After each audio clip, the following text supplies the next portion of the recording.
The remote lake solitude area. A wilderness set aside for the purpose of being alone. We're camped out in one of the few log cabin shelters scattered throughout the forest. And while we came for the peace and quiet, the northern skies put on a show like no other.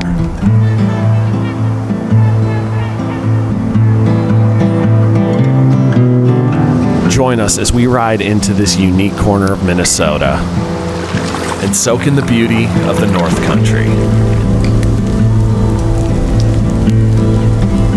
This is Tiny Cabin Life.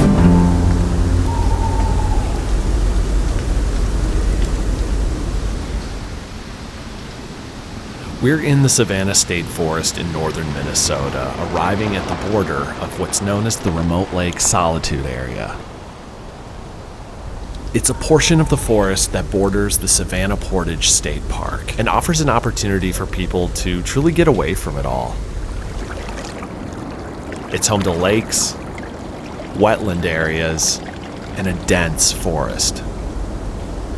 And scattered throughout the area are these log cabin shelters, offering a very rustic accommodation to get out of the elements or spend the night. We're hoping to ride into a shelter that we've stayed at once before.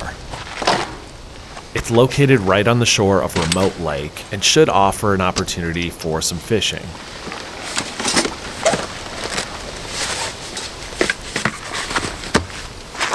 Hunting season has begun, so we're going to wear blaze orange on the trail just to be safe. All right, guys, so we're all set and ready to go. We're going to be making our way to this shelter up here. We've stayed at it once before, but it was raining all day and all night, so we didn't get to do a whole lot other than just take cover. This time I'm bringing in my pack raft, fishing gear, so we're going to get out on the lake, do some fishing, as well as some other things that we weren't able to do last time. And so we set off for about a 1.5 mile ride to the log cabin. The trail here is only a few miles from the Savannah Portage, an important route connecting the Savannah River and the Mississippi River. It was used by native people, fur traders, and early settlers to transport canoes and goods across land when the rivers were impassable. The Portage is 2.5 miles long and sits within the boundaries of Savannah Portage State Park, just on the other side of the Solitude area. We're making pretty good progress until a major obstacle stops us in our tracks.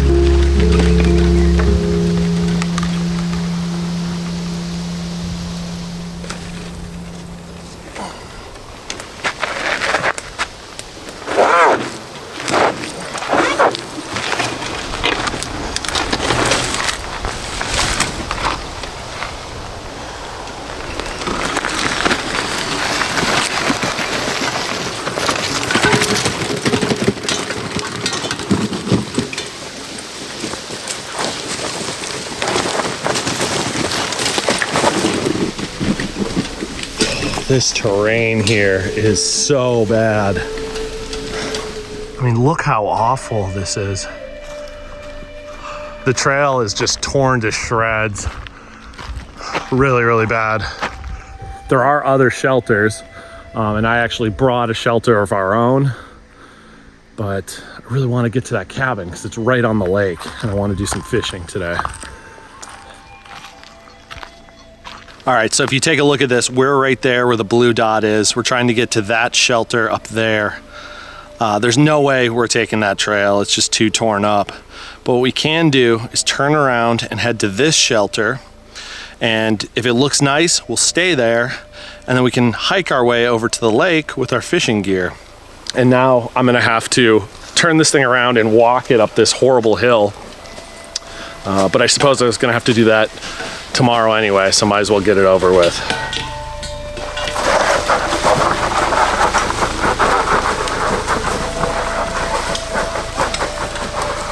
All right, let's get to that other trail and see what it's like.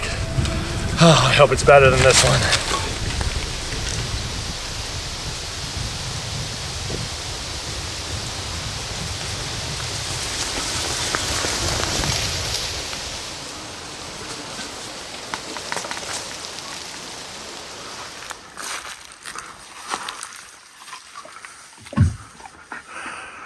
Not too shabby. I don't see any porcupine scat, so that's good. And there is a little fire ring down there that we can clean out.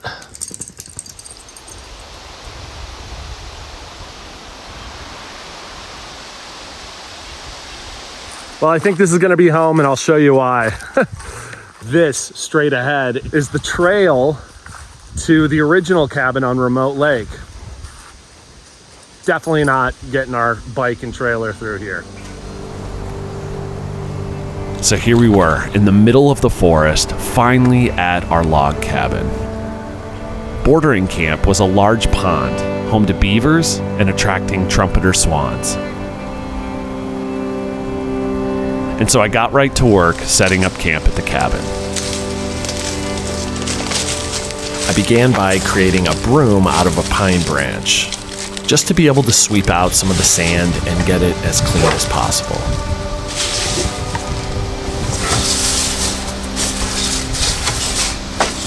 I then got to work cleaning up the fire ring.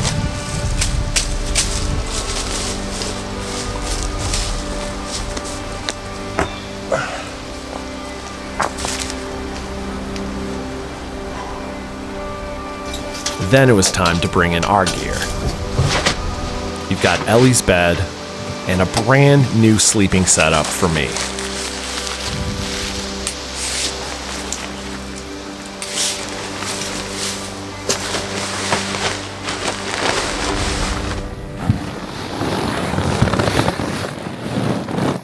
All right, so this is it. It feels really, really comfortable. The mattress feels great. It's also insulated, and we're gonna need that because it's gonna drop down to freezing or just above tonight. So that's really, really important. It also has a ton of storage for gear. You can see we've got these different pockets here, but it also has this gear strap up above where you can even hang your backpack, which is really, really cool. I'm definitely stoked to have it, and I think it's gonna make sleeping tonight so much more comfortable.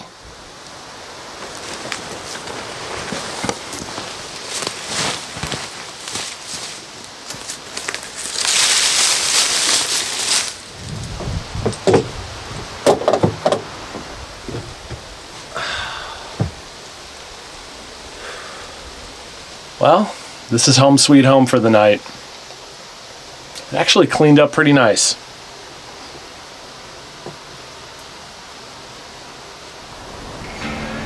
All right, so real quick before we head over to the lake and do some fishing, I want to show you this brand new bike that we've been trying out on this adventure. This is the Engwe LE20. It's a 1300 watt peak torque sensor step through cargo e-bike. I've had a few different bikes from Engwe. I love all of them, but this one is completely different from anything that we've had before. There's a few different things that I love about this bike. Number one, it utilizes 8A fast charging technology. It'll charge up from 0 to 100 in about 2 to 3 hours.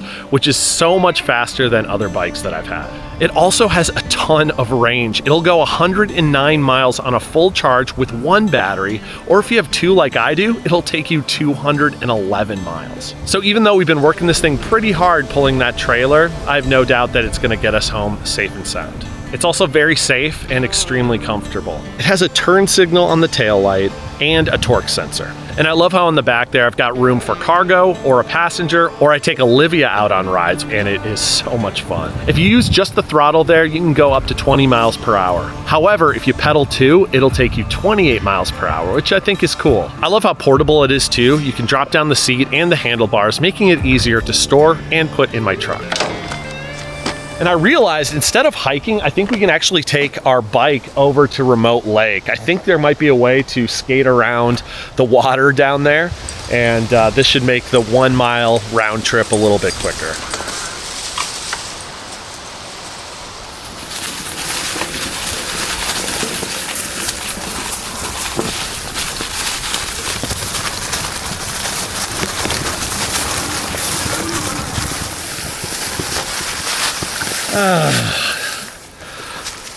Just can't get a break. I think I'm gonna have to lift the bike over this tree right here.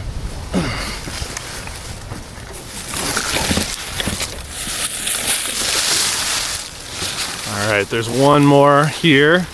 Of course, Ellie goes right under. All right, I got it. Now please, no more of that. Please. The trail conditions improved and the fall colors really started to pop out as we made our way closer to Remote Lake and the log cabin structure that we were originally hoping to stay at. All in all, this bike is awesome. It holds up well in this terrain, which it's really not designed for. It's more of a street bike. I love the power that it gives you while pedaling and the range that it offers, especially with the 2 batteries. So if you want to check out the Engwe LE20, you can do so by following the link in the description of this video. I've got a discount code for this bike as well as others, so make sure you head down there and check it out. Look how much nicer this cabin is than ours. It's got a nicer firing. It's just overall cleaner. And you've got this little lake over here, and then the larger remote lake behind the cabin. It's a pretty awesome spot.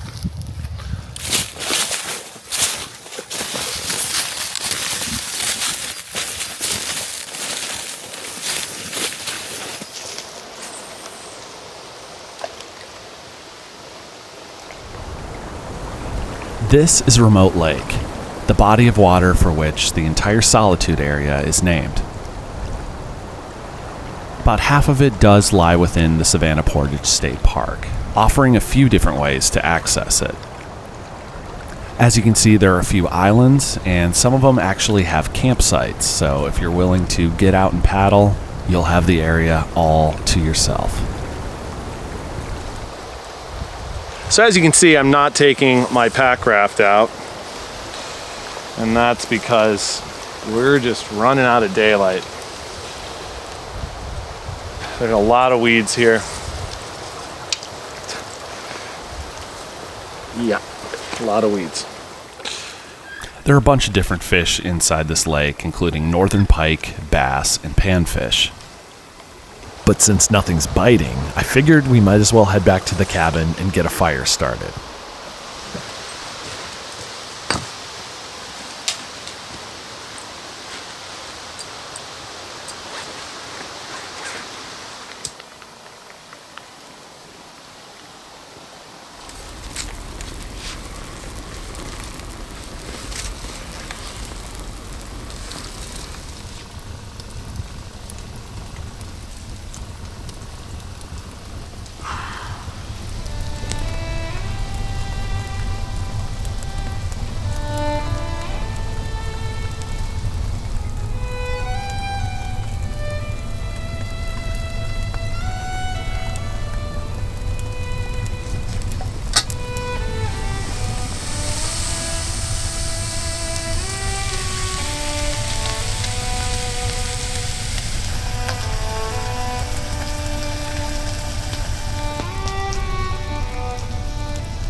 Dear Father, thank you for this food. Thank you for how you take care of us and protect us tonight and get home safe and sound tomorrow. Amen.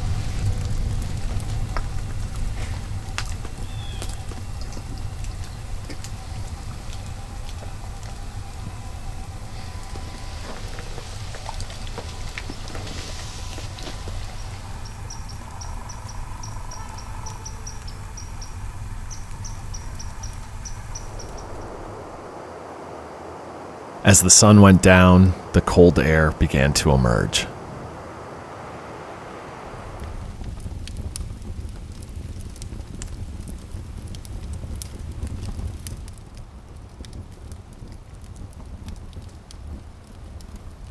So I've got a rare treat this evening.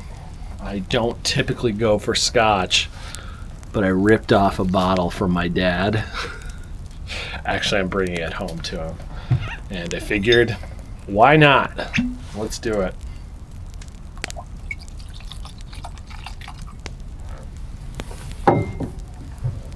Cheers.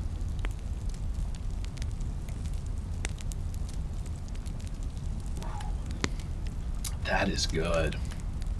Man, I'd forgotten how much I really do enjoy scotch. Love that smoky taste.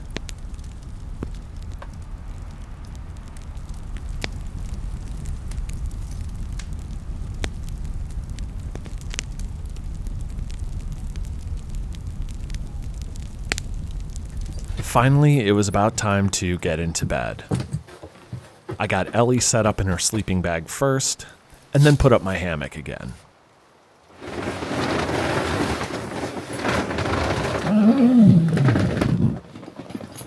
Alright guys, so I'm in the hammock. As you can see, I do have my bag in here up on the gear strap.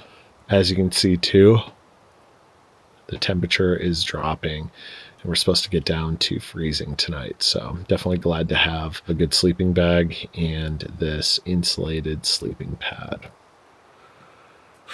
Alright, it's time for bed. I'll see you guys bright and early in the morning. Good night.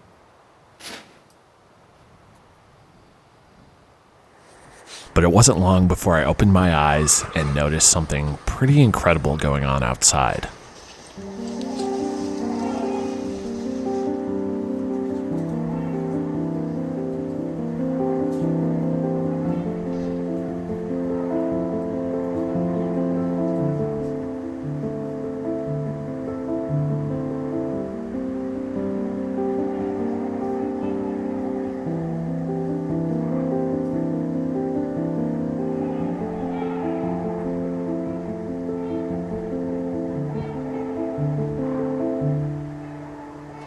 This is so incredible. We've got green swirls, pink and purple, and they're just like dancing around up above the cabin.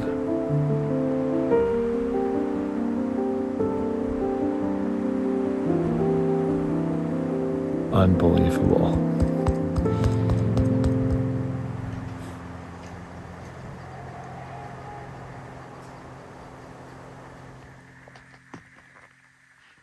It's only like 5:30 a.m., but Ellie's a little bit on edge, so I think I'm gonna get up, make some coffee, and we'll wait for the sun to come up.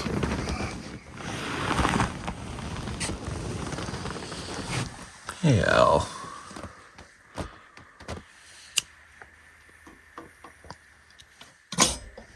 As you can see, we do have some frost. So it's cold.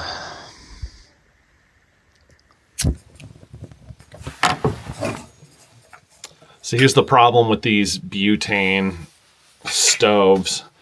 You have to get them warm in order for them to work.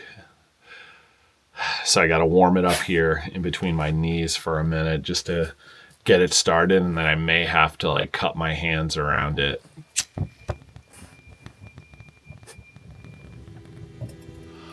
Oh, this does not seem promising.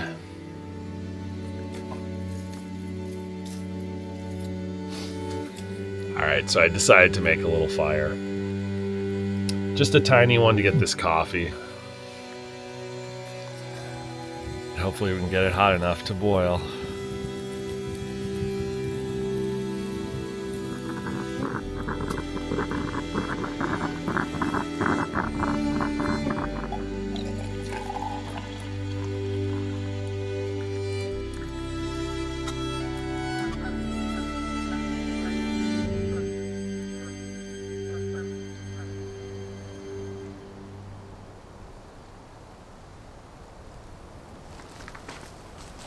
Well, guys, the sun is up, and that means it's time for us to get home. I'm gonna start packing up.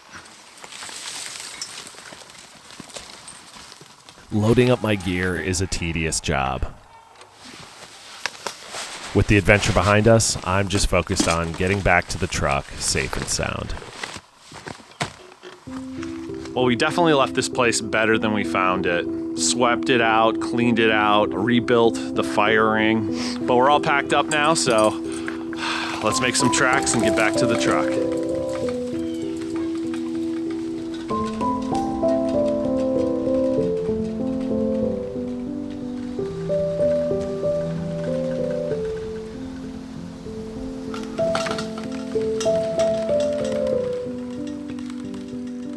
All right, guys, we made it back, and with that, I think it's time to end the video. Thank you all so much for watching. It just means the world to me, and it's an absolute joy to be able to go out on these adventures and bring you all along with, and I don't take it lightly, so thank you from the bottom of my heart. And I just want to remind you once again that I'm doing a 12-hour live stream on October 26th. Essentially, I'm just bringing you guys out for a full day of camping in the travel cabin, be able to answer some questions, interact with you guys as much as I possibly can, but more so, we're just going to hang out together in the woods, and it's going to be great. But now I got to load this stuff up and get home. We'll see you next week. God bless.